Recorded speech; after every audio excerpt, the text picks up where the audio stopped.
So how did he go from being banished in his country to taking complete control of it? These are the 7 most powerful men in China. They represent the top leadership. Yeah, I think he meant to say 8 because he's including the camera. He's obviously including yours truly, okay? Because of my was at Beijing's, I have a lot of influence over there.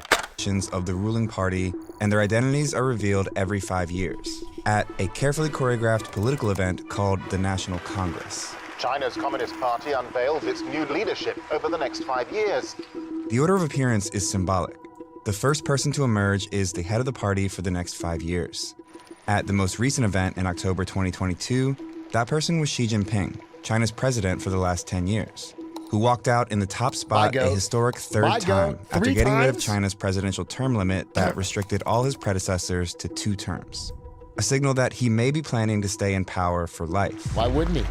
The world hasn't seen a Chinese leader like this since Mao Zedong. Oh, 3 back to back to back is Jordan numbers, dude. If he goes for 6, he get me Jordan level. I literally think Sleepy Joe or Trump don't have the fucking huevos to dissolve term limits and go 15 years straight. The revolutionary founder of the People's Republic of China, whose ruthless dictatorship scarred the Chinese people for generations. Xi has been compared to Mao a lot, and he clearly draws from Mao's playbook. But there's something else that connects these two. When Xi was just a young boy, Mao ruined his life. Generations apart, their paths crossed unexpectedly, and a teenage Xi from an elite family in Beijing ended up in exile, condemned to hard labor in the countryside. 50 years later, Xi is one of the most powerful political figures in the world and the only leader since Mao to have unchecked power over China. So how did he go from being banished in his country to taking complete control of it?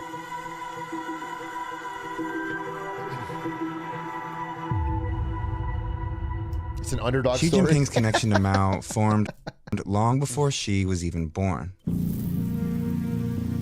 It goes back to when a bloody civil war was raging in China. A group of radical communist revolutionaries, including Mao, gained influence over large swaths of mainland China and controlled a communist military called the Red Army that fought the Nationalist Party ruling the Republic of China at the time. At this point, the communists were losing bad.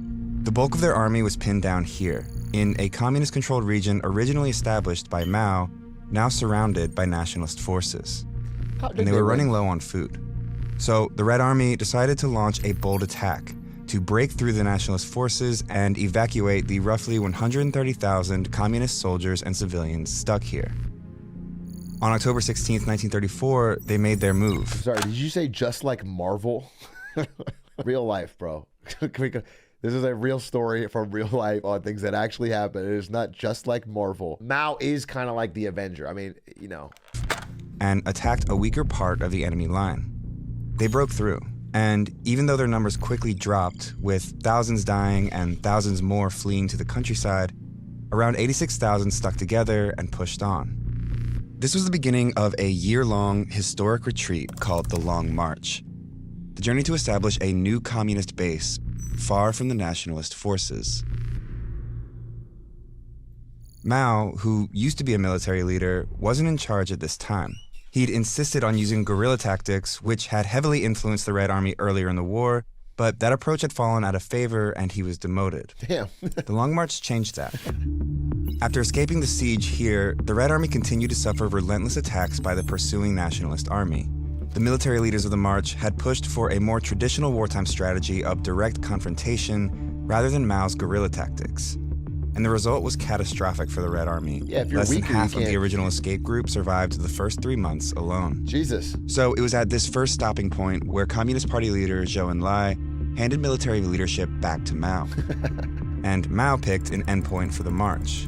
Here, 800 miles away in rural northern China. 800-mile march. But they didn't go straight for it. Mao led the Red Army deep into the mountains where he predicted lighter resistance. And he was right. But the journey was still brutal. It was 9 more months of non-stop marching and fighting along this several thousand-mile route. Mao has the clutch factor. If you're gonna lose, just give it to the guy you thought was gonna lose anyway. Yeah, it seems like they're desperate. This is a very desperation play. if Mao choked it early and they were like, all right, well, nothing else works. Before they ultimately arrived in northern But obviously China, they're going to reverse sweep. where a guerrilla base led by a communist revolutionary named Xi Jinping offered Mao's army refuge, bringing the long march to an end. That man was Xi Jinping's father. Oh, shit. In the end, fewer than 8,000 of the original marchers survived. Even though thousands died on the Long March insane from casualty starvation, fighting, and disease, Mao's leadership was credited with saving the Red Army from total annihilation, and he became the de facto. Okay, I mean, saving 8K of 130K is, I mean, all right, good. That's not a great head ratio. Of the party as well as the military, entrusted with rebuilding the army to take on the nationalist forces for total control of China. Wherever and however the Red troops move into battle, they spread the glory of Mao Zedong. This is a good stopping point in the story to talk about how power in the Chinese Communist Party, or CCP, works. Officially, the highest level of authority is a group called the Central Committee and is responsible for all of the party's major policy decisions. Within the Central Committee is a select group of officials called the Political Bureau, or Politburo. In most communist parties, like that of the former Soviet Union, the Politburo represents the most powerful members of the party besides the General Secretary. But the Chinese Communist Party has a key distinction that makes it unique. It has one more, even smaller selection of top officials who ultimately have the final say, an elite class of Politburo members called the Politburo Standing Committee. This group, which includes the General Secretary, holds... So this is like TwitchCon, this is like the partner lounge, and then this is like the actual VIP secret partner lounge for people that have like a lot of subs. This is where like Hassan is, okay? I see. Okay, I get it. Who's the one at the top? I guess Dan Clancy. Supreme control over the Central Committee, dictates the will of the party, and is in full control of the Central Military Commission, which oversees China's defense. Mao's promotion during the Long March landed him here, in the highest position of the military and the Politburo Standing Committee. Actually, even at TwitchCon, the red dot is still Xi Jinping. He shows up, but you only see him in VIP. That's the thing. If you guys have been in the pleb part of TwitchCon, you'll never see him. But he goes fucking crazy in the back rooms. No, he doesn't even do a meet and greet. That's how he's actually kind of standoffish. Bit of an elitist, Xi Jinping. Even though he was considered the de facto head of the party when the Long March ended in 1935, he officially became head of the party in 1943. With both the party and the military under his control, Mao began to exploit the system to ensure he remained at the top for the rest of his life. At Mao's first National Congress as the official party leader in 1945, the party introduced a resolution that brought his influence to a whole new level.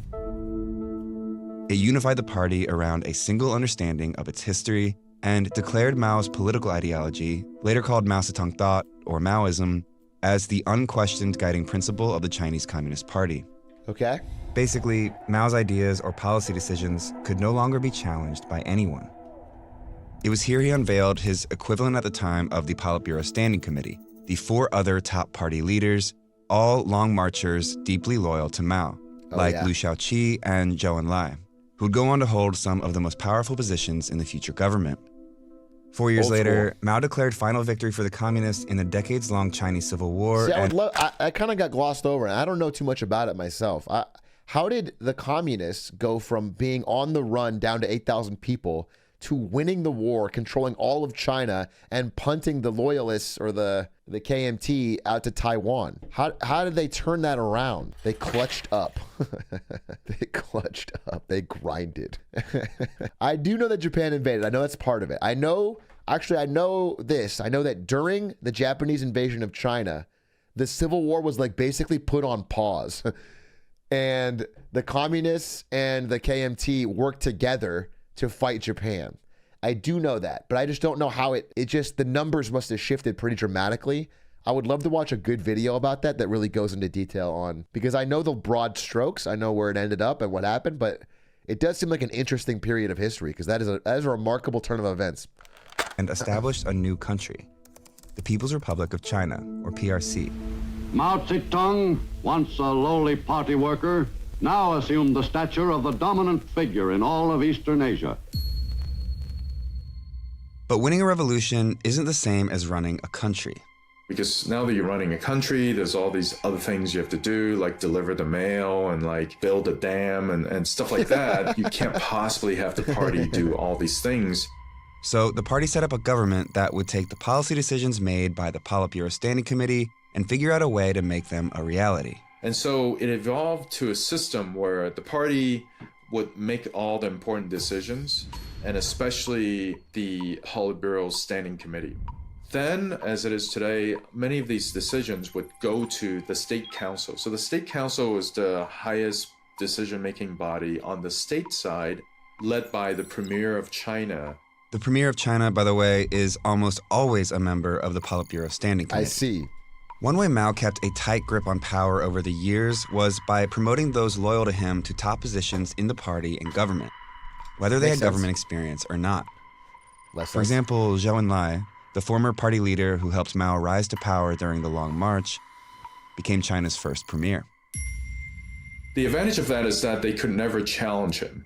The disadvantage of that is they didn't know what they were doing, and so administration suffered, policy outcomes suffered. It's a give and take. Long March survivors often became party elites under Mao. Xi Jinping's father, for example, was appointed Secretary General of the State Council. And as the son of a Long Marcher, young Xi was given the informal title of Princeling. Okay. Mao succeeded in never giving up his power during his lifetime. His unchecked policies resulted in massive famines and widespread persecution that cost between 40 and 80 million lives over a span of decades, and culminated in the disastrous Cultural Revolution, a violent final attempt from Mao to consolidate his power and force loyalty to the practice of Maoism. The idea was to make himself and... I think Cultural Revolution, of all of the things in history, is maybe the biggest gap between how cool the name is and how horrible it was. I'm trying to... Is there anything else that had a really cool name but was absolutely terrible? I don't... Cultural Revolution sounds sick as hell. I guess Great Leap Forward. Yeah, that's kind of part of it, though. That's... I mean... Manifest Destiny. That's true, too. The Holocaust doesn't sound good. Holocaust sounds like a bunch of murders, and it is. Someone's cribbit. Hi, Jared said Holocaust sounds sick. Oh, really? It sounds sick. Hi, Jared. I got a fucking picture of that. League of Legends World Championship 2022. That's not a good example. The Crusades go hard. The Crusades is a sick fucking name, I will say that.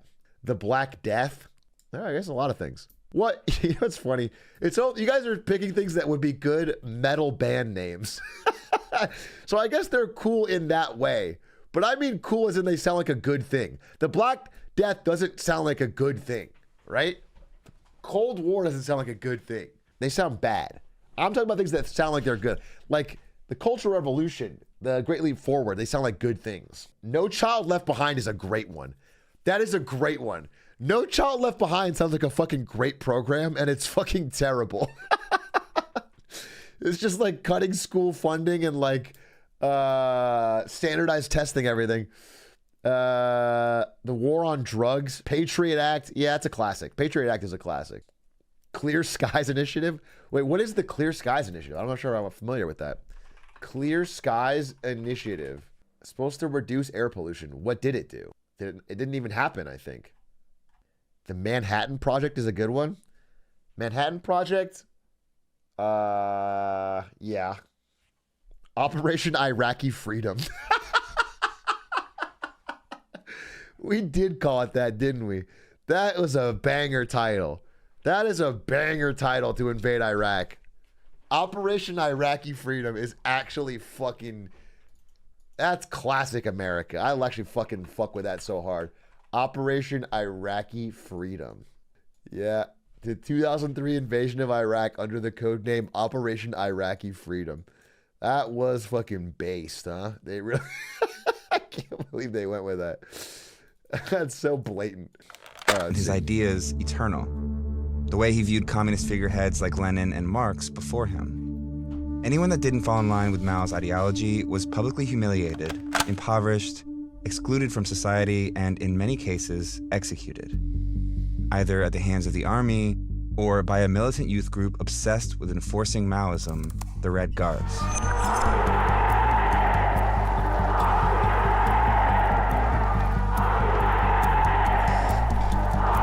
The fucking Beatles, dude. He's popular. Even those closest to the dictator weren't safe from his purges during the Cultural Revolution. High-level officials, including members of the Politburo Standing Committee and Long Marchers, were removed from their positions. Liu Shaoqi was denounced as a traitor and died while imprisoned under harsh conditions. Jesus. Mao also removed the chief of staff of the army and replaced him with a Maoist, leaving no one left to oppose him in the military. Mao's handpicked successor, who always appeared loyally by his side in photos and propaganda posters, died under mysterious circumstances when his plane crashed as he was fleeing to the Soviet Union. Mao later denounced him as a traitor. He denounced Xi's father, too.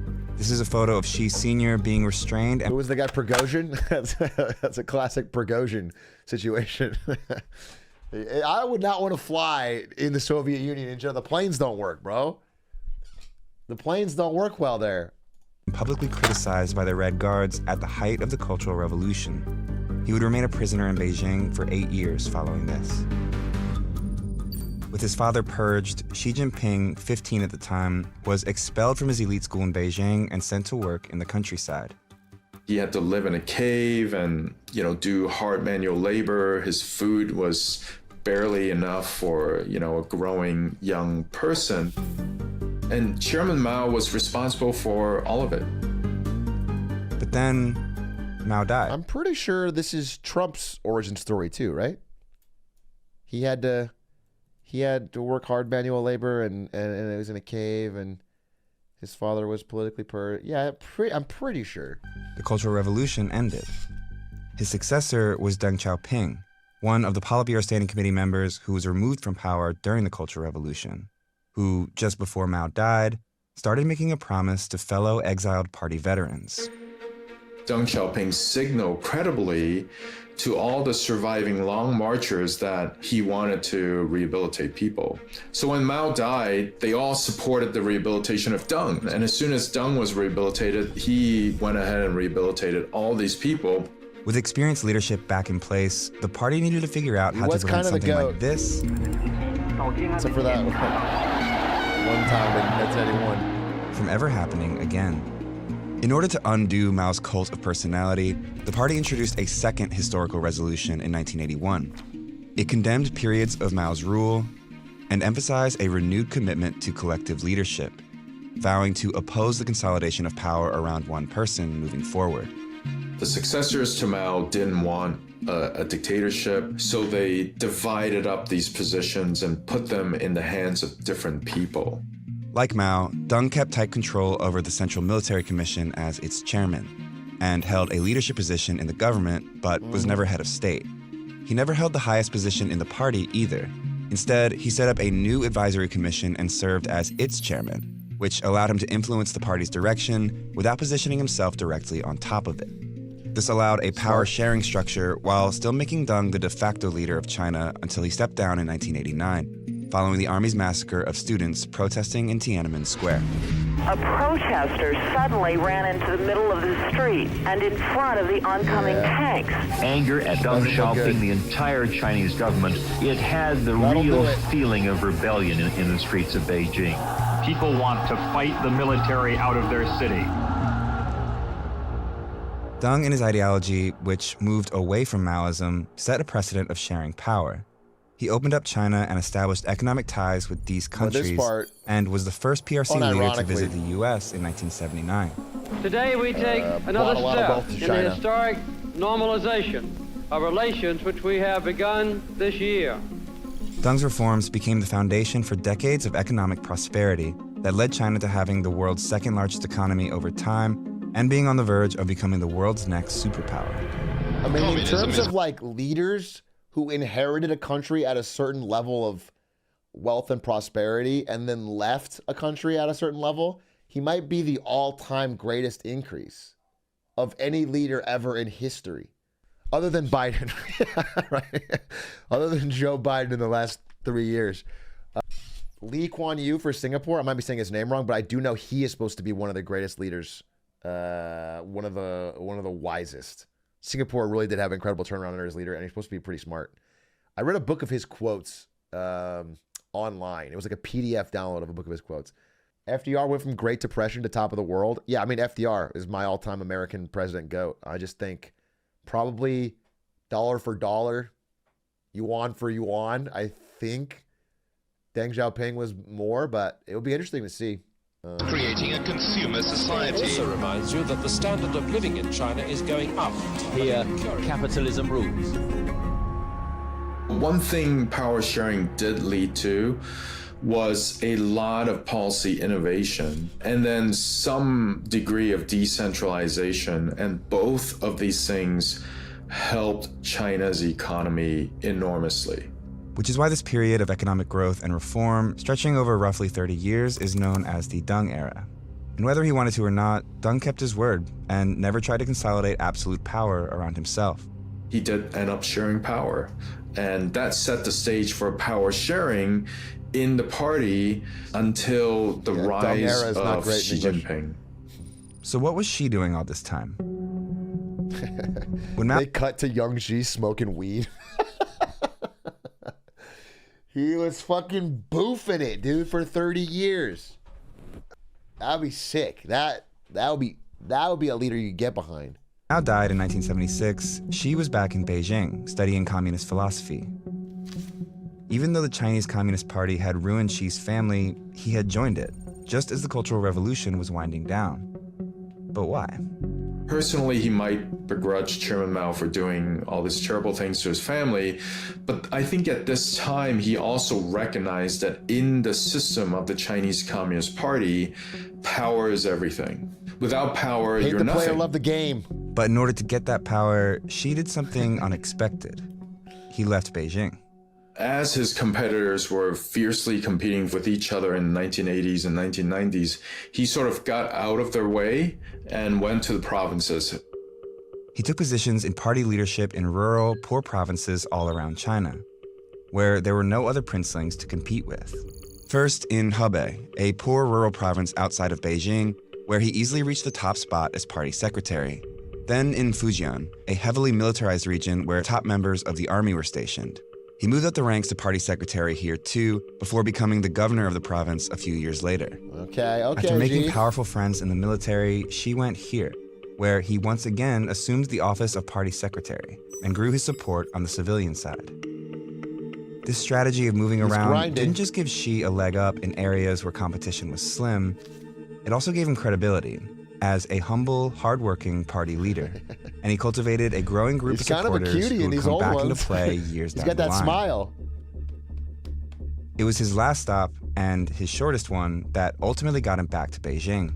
Still is. A brief stint in... You're making Xi Jinping fan cams nowadays, 2023? Don't look up young Stalin. Wait, what was... I have to now. I have to. Young Stalin. Okay. Okay. Damn, bro, he got the hair. Yeesh. In the top party spot in Shanghai in 2007, where he rehabilitated the city's image following a high-level corruption scandal. He looks like a fucking Portland barista. To be honest, dude. It looks like he's got like a little band. Xi developed a reputation here as a prudent leader who toed the party line. Just 7 months later, he finally returned to Beijing, having been promoted to the all-powerful Politburo Standing Committee. He made it to the committee. Basically, the people who were deciding on top leadership at the time, they wanted a princeling, but they didn't want a princeling who was too ambitious or too strong. So Xi Jinping, he was seen... We don't want anyone ambitious or strong. Let's get this guy Xi Jinping. He's got no ambition. That's really funny. He's just a weed-smoking princeling, dude. We don't have to worry about him. Seen as less ambitious because he was willing to go to the countryside and work in lower-level positions. When Xi emerged at the 2007 National Congress and leadership unveiling, he was one of the 9 most powerful men in the country. It was at this moment that his strategic climb, over 17 long years in the countryside, paid off, big time.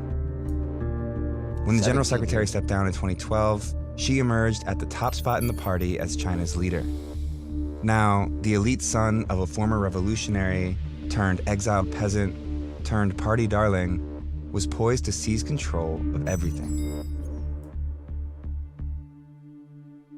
Like Mao, Xi Jinping believes that rallying around a single figure is crucial to the party's survival, rather than the collective leadership Deng's reforms had normalized. So pretty much as soon as Xi Jinping came to power, he started getting rid of people. The news 4 top officials removed for taking bribes was announced on state TV. Xi Jinping has just sacked his foreign minister, just sacked his defense minister. He's sacked a whole lot of other people at the top of the military establishment. The former security czar has not been seen in public for more than a year. The investigation against Xi allows the Chinese president to remove those opposed to his reforms.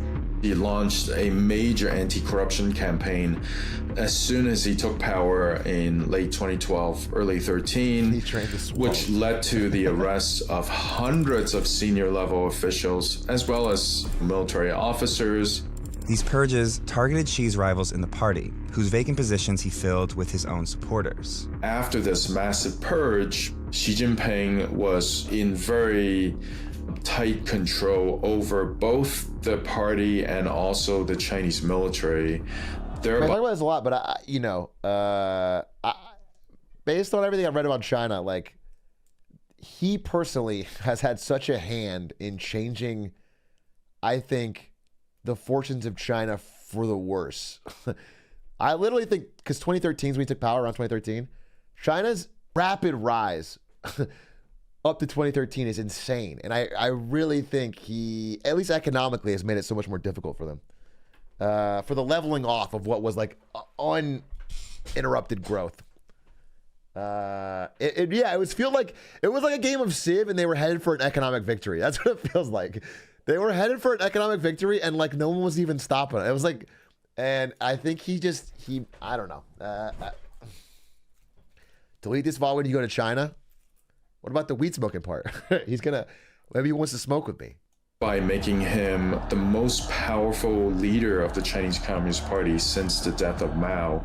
That pattern continued in the second term, where he unveiled 5 new faces of the Politburo Standing Committee, 3 of them with close personal ties to Xi.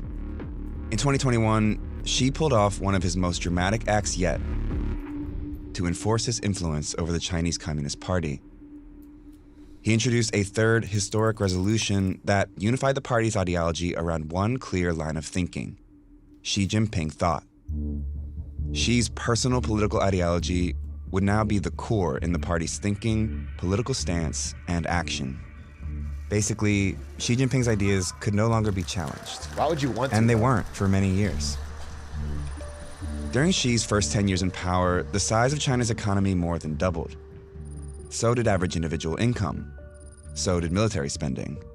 Under his leadership, China's presence on the world stage has grown too, positioning the rising superpower to take on the role of an aggressor externally, reasserting claims over parts of the South China Sea, intimidating Taiwan and Tibet, and stripping democratic process in Hong Kong. Inside its own borders, strict internet censorship and surveillance are widespread. And oppression of Uyghurs, a mostly minority Muslim ethnic group, is marked by human rights abuses. But it wasn't until COVID that Xi saw the first real challenge to his authority. Yeah. Anger in China is growing. This is the first time I ever saw any type of like mass protest. Fed up with China's zero COVID rules. We talked about this. The boldest public challenge yet for leader Xi Jinping. With these protests, it's kind of funny. It's almost America-like in this respect, where the government can pick your pocket all they want, but if they try to make you wear a mask, that's really where we all draw the line globally. Obviously, theirs was extreme. The level of like testing and tracing and stuff you had to do all over China was pretty crazy. No, they did a lot more than masks. And you know what's funny though? It was kind of working until that variant. What was the variant called? I always forget. Omicron. Until Omicron Then the whole thing was like, oh, we just wasted a year and a half. Yeah, until the Omicron came out, and then it was like, wow, we'll never be able to stop it this way, and it's already leaking through, and we can't crack down. All around the country, and the party's reputation in peril, Xi reversed the failed policy, but is now faced with a shaky economy and cracks in his unchecked authority.